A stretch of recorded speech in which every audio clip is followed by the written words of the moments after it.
Hey everybody, and welcome to the Mentors Collective on entrepreneurship. As you know, I like to bring in experts in certain subjects that I'm not an expert in myself. And on this episode, we're going to be discussing leadership. Now, whether you like it or not, if you are building a business, you are going to have to adapt and learn how to be a leader and lead a team. I know I've gone through it myself. I'm very lucky today on this episode to have Ken Banta, who's the founder of the Vanguard Group for Leadership. He has trained C-level executive business owners. He's led executives in networking and building leadership skill. He's hosted seminars.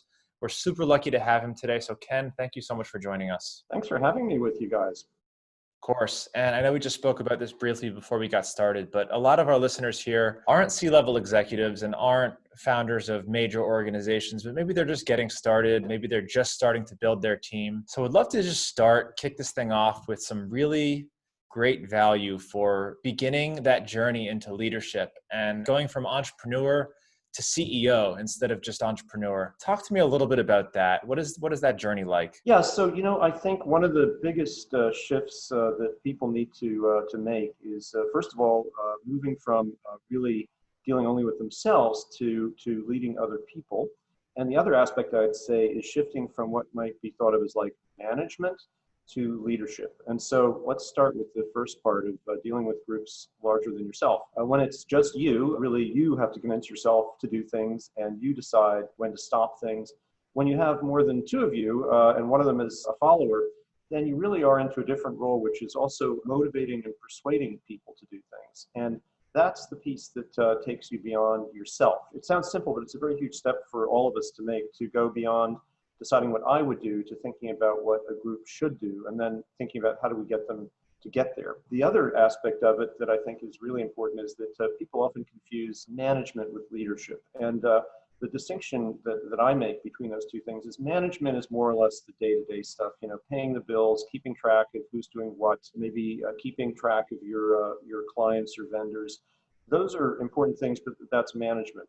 But the leadership part is, I'd say, much more developing, perhaps followership. So in other words, people talk about leadership all the time, but great leaders have followers. And so you want to be able to develop those capabilities to get people to want to go with you to where you're going. The age of telling people what to do is pretty much over. Or if you try it, it doesn't usually work. And frankly, the younger the people are, the less likely it is to work. So you've got to develop capabilities to create people who want to follow you, who want to go with you, and who are persuaded that the mission you're on is really worth doing. Yeah, I love that. And that's something that I've actually learned in my own personal business endeavors over the past year or so. And, as we started to build up those leadership skills within our own organization, me and my business partner, we started to hold on to people more. We started to get more out of them. And I was starting to notice all of the mistakes that we had made in the past where people would quit after the first week. Like what you said, it's so important to develop those leadership skills and really get people to buy into your mission, buy into your story, and buy into you. Yeah, I would agree with you totally, Jay. And I think, if you had to pick one thing to start with, because it can get quite complicated to try and think about every aspect of leadership, my own feeling is if you can help people to see that sense of purpose that's bigger than you and them, that you're all going for, that's really a huge victory. It's not always easy to define what that thing is, but once you have it in your hands, then it's really compelling. And then the other part is for them to really feel that you are working for them and not the other way around. And so, ordering people around, assuming they know what's going on in your head, sharing your views without knowing that they do, having those assumptions can be really, really problematic, as you probably found out. And people will tend to not say there's a problem, they'll just leave. But I think when they start leaving on a regular basis, there's a problem. And on that idea of purpose or mission, I think it's a huge difference between what you do and what it means. And so, you could be collecting garbage, and that is what you do. But what it might mean is being environmentally sound. It might mean a better neighborhood. It might mean giving unemployed people work. It might mean a lot of different things. So that's where the job versus its meaning, I think, are really important to figure out. So even if you you guys have a very interesting and obviously important role that has its purpose is pretty visible from what I can see of what your organization does. But other people might have a bit of a struggle trying to say, well, making widgets, what does that really do for people? Well, you got to get to the bottom of why the widgets matter, not that you make them. And if you can't figure that out, then you probably don't have a business. But if you can start to see why people would want to have your widget and why it would be great to work with you making that widget, then that's basically you've got your sense of purpose in a bottle. Absolutely. And story sells. It always has been. And when you're working with employees, you're selling to them. And that's something that we've also learned along the way. Another thing that we just touched on briefly was some of the mistakes that maybe leaders and business owners make when they're first starting to embrace that they are leaders and CEOs. Can we talk for a minute about some common mistakes that those leaders make and maybe some things that they can do to avoid making those mistakes? Yeah, sure. And you can tell me if they resonate, for you as well. So far they But at have. least if you've seen them in action, it doesn't have to be you. But what I've seen with a lot of leaders is, first of all, they can easily start to drink their own Kool-Aid. By which I mean they start to believe that what they think about themselves is truly real. And usually, you need to have somebody, either yourself or somebody close to you, who has a good, honest appraisal of, you are not the best in the world at X, or one of your biggest problems is Y. And, get real, you're in charge of a company of 5 people, not 5,000, because there is that tendency to start to see things through kind of rose-colored glasses. And that, I'd say the other piece that's very important, and it's related to that, is what you might call confronting reality. And confronting reality can mean lots of different things in different situations, but it's basically another way of saying, don't get too caught up in your fantasy of what could be, face what really is, the way things really are, and then build from there. And so, for example, someone might say, well, hypothetically, we could have 500,000 customers paying, $500 each to be part of our organization or to buy our product. But you need the let's say, kind of realistic edge to that to say, well, how many could we get in the next year? Maybe it's going to be 1/100th of that. And will they all pay that amount of money? Maybe they'll pay 1/10 of that initially. So let's start with kind of a realistic assessment of things. So it's realism first with yourself, about you. Second, realism about the business. Third might be realism about the environment. And then a fourth realism might be about your people. Are they all going to be brilliant entrepreneurs like yourself, or at least as you see yourself? Probably not. I mean, you can't afford to hire people like that. And if they were all like you, they wouldn't be here because they'd be running their own business. So, you got to have a realism about what they can do and what they can't do. And then that comes back to yourself. I think once you see what they can do, you have to kind of assess, what are some people better at than you? Because the common fallacy of leaders is that they're great at everything. But the reality should be that you should be attracting people around you who are better than you at most of what you do, if not everything. So you may be great at marketing, fine. You're the CEO and the head of marketing. But are you really great at finance? Probably not. So bring in someone who's strong in finance instead of pretending that you know all about that stuff. But those are some major errors that people make of really the Superman theory of themselves, that they can do it all. And of course, the best answer to that is to just remind yourself that you're not. Yes, I couldn't agree with that more. There, just as you said, there's so many things that I know now that I am horrible at and hate to do, such as finances, spreadsheets, data tracking, which are super important things. But realizing as a leader that you're not going to have all the answers and aren't going to be the best at everything, I think is a really important realization to have. And just like you said, very important. Another thing I'd add, I mean, you could go on and on, but I do think another thing that is really important, and I'm terrible at this, is to realize that often good is good enough. In other words, you do want to be excellent in certain areas, but in a small organization and even a really big one, your team can't be great at everything. And also, if you're expecting everyone to be great at everything, they start to be good at nothing because they're so burned out and so worried about what you're going to say. You got to have a tolerance for good is good enough, including with yourself. Maybe you are the only one in the organization right now who can do the finances. Okay, well, you can't stand it. You're not great at it, but you'll try to get good enough at it that you don't sink the ship. But you also know that the minute you bring in someone new at a high level, it's going to be for doing that because you don't like it. And it's interesting you said that you don't like it and you're not good at it. That's usually the way it is. If you don't like a certain function, then the odds are very high that you're also not particularly good at it. Yes, absolutely. Because who wants to practice it and try and get better? Yeah. But some things you just can't, I'm like you. I think the things you sound good at, I'm pretty good at. The things I can't stand are also the things I'm not good at, like tracking, finances. I mean, I appreciate the end result, but I don't know how to get. Yes, absolutely. Couldn't agree more. Okay, I would love to talk about kind of developing a track to become a great leader. Talk to me a little bit about your track. How did you go from entrepreneur to business leader and then going to teach entrepreneurs how to be leaders? And how would somebody follow in that track? First of all, I started out actually as a journalist. So I was with Time Magazine for almost 10 years. And that was very interesting. But, how did I then go elsewhere? Well, I decided that even back then, I didn't realize journalism was going to go down the drain, but I did see that I should try something else before I settled on doing that forever. And so I went into a form of consulting that was business related, but it really borrowed on my skills. So it was public relations and investor relations type and advertising type advising.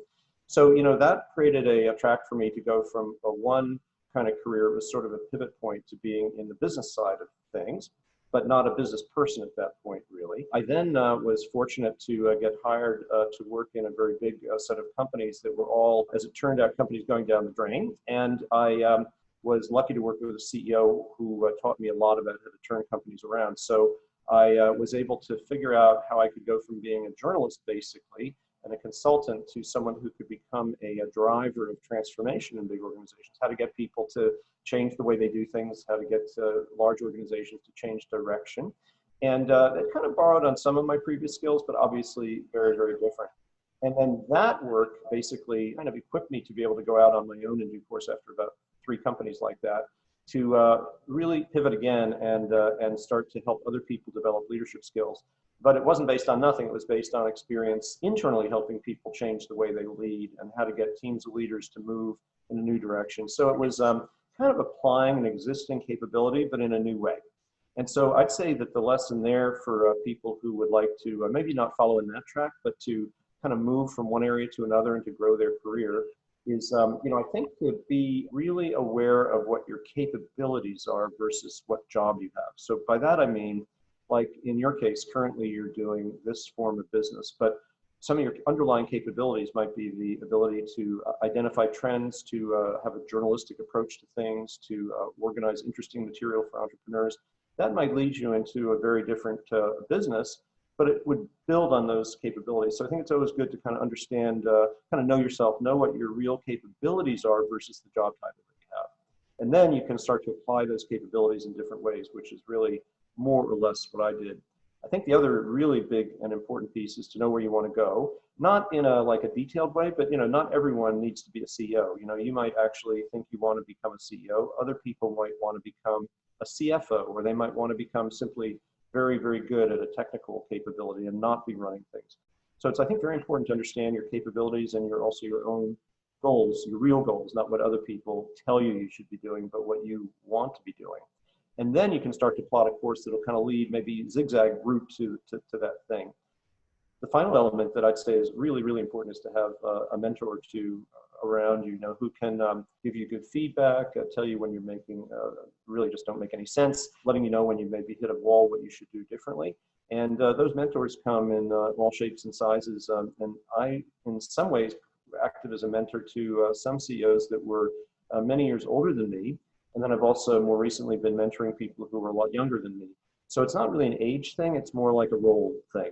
But I think if you can't, you'll find one somewhere, but you should really have one in your toolbox, someone you trust and someone who knows you and someone who also, whose advice you can follow. Yeah, absolutely. Obviously, this is the Mentors Collective. I'm a huge Yeah, believer there in you are. mentors. I'm part of mentoring groups, and I couldn't recommend that enough to people. I know I have them. I have a leadership mentor. I have an e-commerce and ad mentor. Obviously, not everyone's going to be the best at everything. So I like to segment my mentors. Yeah, I But think that's a yes. great idea. But you've got several. Some people have none. So I'd say if you look around and you don't see your mentor among your listeners and viewers, that would really be a top priority. And ideally, it should not be. Well, it really shouldn't be someone in your organization because then they can't really see clearly either. But right, I mean, yours are probably outside, but know you well enough to be able to and your business well enough to give you some good advice. Okay, so some questions I was just jotting down as we were talking about leadership skills. What are the leadership styles that you really teach? I know there's a lot out there. The Gary Vee is very empathetic. He doesn't expect his employees to care as much as he does, whereas the Steve Jobs was hammering his employees to get the most out of them. Do you teach a specific leadership style? And in your teachings, have you found that a specific style gets better results than others? That's a really interesting question. First of all, I think leadership is different over time. I mean, obviously, back in the ancient Rome, certain things like technology issues and other matters, you led in a different way. It had to be quite authoritarian, even in a semi-democratic form, because there's no way to communicate directly with people in a quick way. As you move along in history, different factors make different aspects of leadership more or less important. Today, I think one very important factor is the the cliche of the millennial generation and maybe even younger now. There are a lot of things that may or may not be true about this group, but for sure they've got a much different expectation of what they're going to put up with in a job and what they expect from leadership. So it tends to be a lot more sort of demanding and inquisitive. They don't take leadership for granted, and they don't take someone's word for granted. They also won't necessarily stay in a company forever, also because they don't really feel that the company will stay with them necessarily, which is absolutely true. So why should they? But this whole idea of the company is some sort of big happy family, I don't think sells very much with this group. And why? Well, they've got good reasons not to believe it. I mean, it's great to be there for a role and a job and to be with people you like, but do you owe the company anything? It doesn't seem to owe you anything. Why should you owe a company anything? So that's a big change. When you're thinking about the sort of the leadership aspects of how to operate these days, one thing is to take account of that generation. You've got to be much more of a persuader, only because there's no point. This group will, they don't leave the company, they just won't be paying attention, which is almost worse. So you got to be on the same wavelength, and to do that, I think you've got to be leading by persuasion, not by dictation. However, I think rather than say that there's one leadership style that would be right for any particular company or situation, I think the best leaders are what I would call situational leaders. And by that, I mean that they have the ability to use different styles of leadership at different times. So, for example, while I said most of the time they need to be persuading, they know that in a crisis, you don't have time to persuade people, so you got to tell people what to do. But you probably have to preamble that activity with saying, look, I am going to tell people what to do because we are in a crisis. So that's how it's going to work. That's why. And then you'll probably get the buy-in of some of those millennials who might otherwise say, well, why should I just do what you tell me? So you have to be quite clear about the context of your leadership. At the other end of the spectrum, you can have what is known as consensus leadership, where basically you don't do anything until everyone on the team agrees. Well, that is an interesting model that some people would say is good, but that can sometimes tie you up for weeks or months of discussion. And at its worst, that's what Scandinavian companies sometimes seem to be, which is consensus-driven models. You got to get the labor union to agree. You've got to get everyone on the management team to be in favor. It's not enough to say it's a good idea and you're the CEO. You've got to convince everybody to agree with you. That can be a pretty, I think, a very dangerous situation, because you may not be able to move quickly and make good decisions. But you look at Steve Jobs, I think, basically kind of a horrible leader. He was basically a dictator and a genius, right? But he wasn't a great leader. Other people who are very pleasant and fun to be around and warm and fuzzy may or may not be great leaders. If they don't get things done, then they're not really leading. So I think that, in terms of a takeaway, I'd say this idea of developing a capability to be a situational leader is really a huge asset. And I think if you think about it and work on it, you can do it. Not everyone is good at all aspects of that, again. But if you really think of leadership as not like one way or another way, but it's like a set of different capabilities that you bring out at different times when you judge the situation to meet them, that's what I think really great leaders can do. Going along with that, I know you said you can kind of develop these skills to become a situational leader. How much of this do you think is natural, and how much do you think can be taught?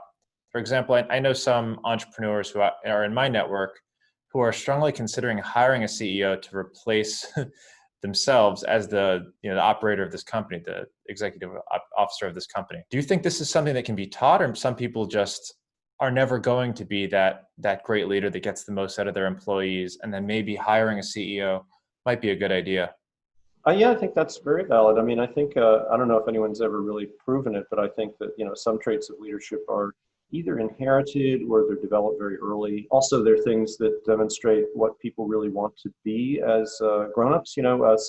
I think some people who are really bad leaders really don't like the leadership role very much. And so, they prefer to dictate things, or they prefer to abdicate things, or they prefer to be loved and liked versus effective. So I think you have to, again, it's becoming a good self-knowledge, And it sounds like some of the people you're talking about have said to themselves, well, I may not enjoy it very much, and therefore I'm also maybe not very good at it. So let me bring in somebody who is, and let me be the founding genius and develop the next new light bulb or whatever. But I'm going to find someone else to help develop it. And I think that's quite admirable if you can have that level of self-knowledge. I think what's really detrimental is to not have that insight and to try to be the thing that you're not. In the end, destroy the company or wreck the lives of the people that work for you who could have had a great career, and you kind of brought it to an end because of the way you operate. That I think is not the way to fly. So I think that comes back to that self-awareness in my mind, and then acting on it. So I think that idea of some people, so I'd say leaders are partly born and partly made, okay? And I'd say maybe, one way of judging it is that you can change people from, one being good at something to really good at it or mediocre to great at it. Like 20% movement is possible. Just like in behavior, if someone is not someone who ordinarily earns trust from people, with a lot of work, you could get them to maybe be 20% better at how to do that. But they're never going to become probably 100% better. And the same thing on leadership. If they're really awful at leadership, then getting 20% better is not enough. If they're pretty good at it but want to become even better, then you could have like a really good leader. That's feasible. But it's that percentage element, I think, that is important. And ultimately, you might hear it from other people partly who might say, you're really not good at this, but also you have to really internalize it and decide, are you really cut out for this leadership? And then a final thing to consider is, are you cut out for this kind of leadership? I mean, there's lots of different forms of leadership and different kinds of it. I mean, you might or might not, Jay, be really good at leading a not-for-profit, but that's very different than what you're doing now. And so, well, actually, you are kind of a not-for-profit, but you know what I mean? You could be in a social not-for-profit. Would that be the best use of your capabilities? Maybe or maybe not. You'd have to kind of, again, look at what does that organization need and what would I bring to it in terms of capabilities, not just in terms of experience. Yes, I couldn't agree with you more with everything that you said, especially that not everyone is born a leader. There is a certain amount that you can develop. I'm sure there's a lot of great educational and mentoring standpoints where you can become the best leader that you can be, but in a lot of cases that still might not be good enough. So really being self-aware is huge for me as well. I mean, I strongly believe in that. Knowing where your wheelhouse is and where you struggle is going to be huge for filling positions and figuring out really what the next steps are. I agree. And, while I've been involved in various leadership roles, I've not been a CEO of a large company. And I know myself well enough to know that I wouldn't really enjoy that or be good at it. I'm probably much better at what I do, which is to help advise people and think about leadership. I do have some leadership roles myself, but I'm I think sort of self-aware enough to know that that whole business of really trying to get large teams of people to be with me every day is not me. I tend to think everything's working fine, which is exactly the wrong thing to think. Same here. Sounds like we have a lot of similarities in that department. Anyways, I guess we have to talk about this now because, especially for those listening in the future, we are currently in the middle of the coronavirus pandemic, which is just an ongoing fun circus. And I would love to talk, just briefly hear your thoughts on what leaders are currently doing right now, how leadership might be changing, shifting. What are your thoughts regarding that? Gosh, well, I think it depends a lot on, on where they're being leaders. But I think if it's anything bigger than like a 3-person organization, and even then, maybe they're thinking about it. I think a lot of the issues that are being faced are both internal and external. So on the inside, the people part of it is in turmoil. You're working from home now, suddenly, perhaps you're possibly got employees or colleagues who have family and children running around, and maybe you as well. While at the same time, you're trying to deal with new technologies for connecting with people, so you're not seeing them face-to-face in a physical way. So all of that stuff is piling up. Plus, what I think is often underappreciated is just the sheer anxiety level that this pandemic is causing. So you can't kind of see it, but you can feel it, that people are worried about their children. They're worried about where are they going to go to school? Are they going to go to school? They're worried about whether people in their family are going to contract this virus. If so, what happens? All kinds of things that keep you awake at night and that you can't actually solve for because you're not in charge. And those are always the most stressful experiences of any kind, is uncertainty. And so here we are in month 6 or something of massive uncertainty. It takes a huge toll on organizations. So for the leader, it's not only deal with these issues for themselves, but now they've got to kind of rise to the level of leading other people through it. And you don't do that by just telling people, louder and louder what they're supposed to do. You've got to spend more time, I think, on the phone, empathizing with what's going on, hearing what they're thinking, paying attention when you're on a Zoom conference call. You no longer just listen to what people are saying. You listen to how they're saying it, because it may mask or show some aspect of anxiety or concern, and it's your job to try and identify that. Or is there somebody on that call who isn't talking? That might be a signal that there's something wrong for them. And in a normal conference room, you'd see that. Here, you've got to kind of like intuit that maybe you're not seeing something, tells you there is something. And that's a huge burden for leaders on top of everything else they're trying to do. So I think that internal piece is extremely demanding. And again, it's back to EQ and self-awareness in a way. You've got to have that level of kind of understanding that is not just a rational assessment of what's going on, but each person on your team probably has different feelings and experiences around this, and you've got to try and figure that out and either help them through it or identify a workaround or whatever it may be. And then the other piece, that is clearly a huge factor for everyone is the external environment. You have, all kinds of situations of clients who are, yes, they'd like to work with you, but not yet. They need to wait till this thing resolves itself. You have suppliers who can't, provide stuff.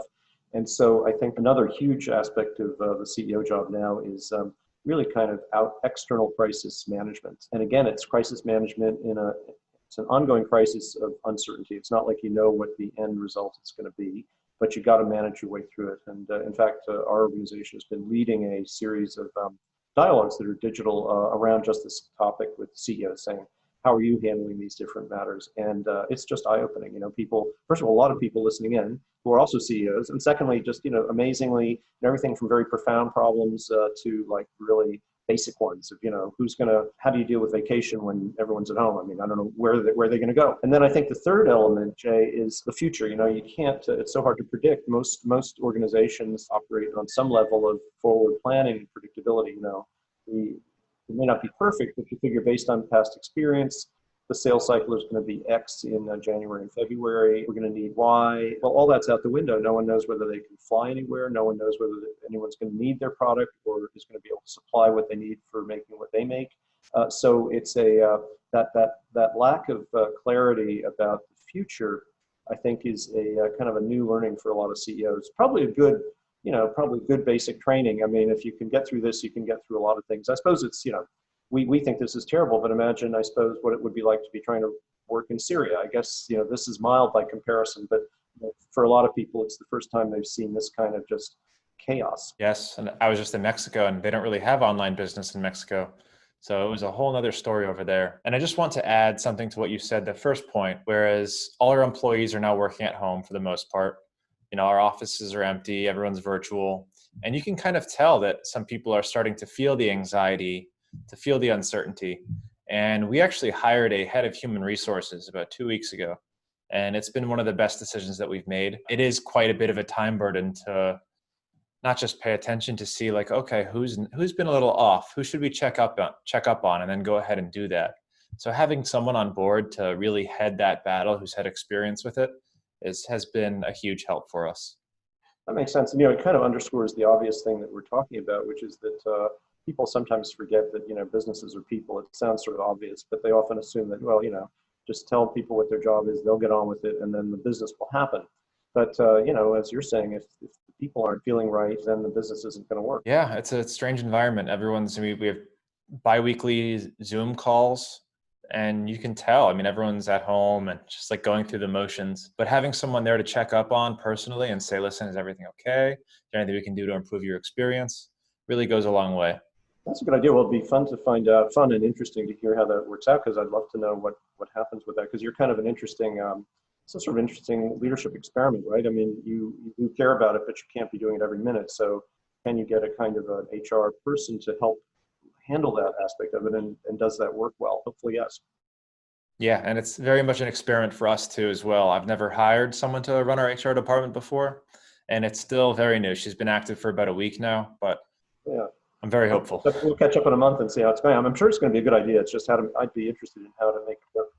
Yeah, we'll definitely catch up in a month. Okay, so far this is packed with a lot of gold. I would love to just open up the floor for you to leave some of your last tips, tricks for aspiring leaders, and then maybe something for leaders such as myself who, I'm running a 30-person organization, and I would love to take my own leadership skills to the next level. So tips for starting, tips for people like myself.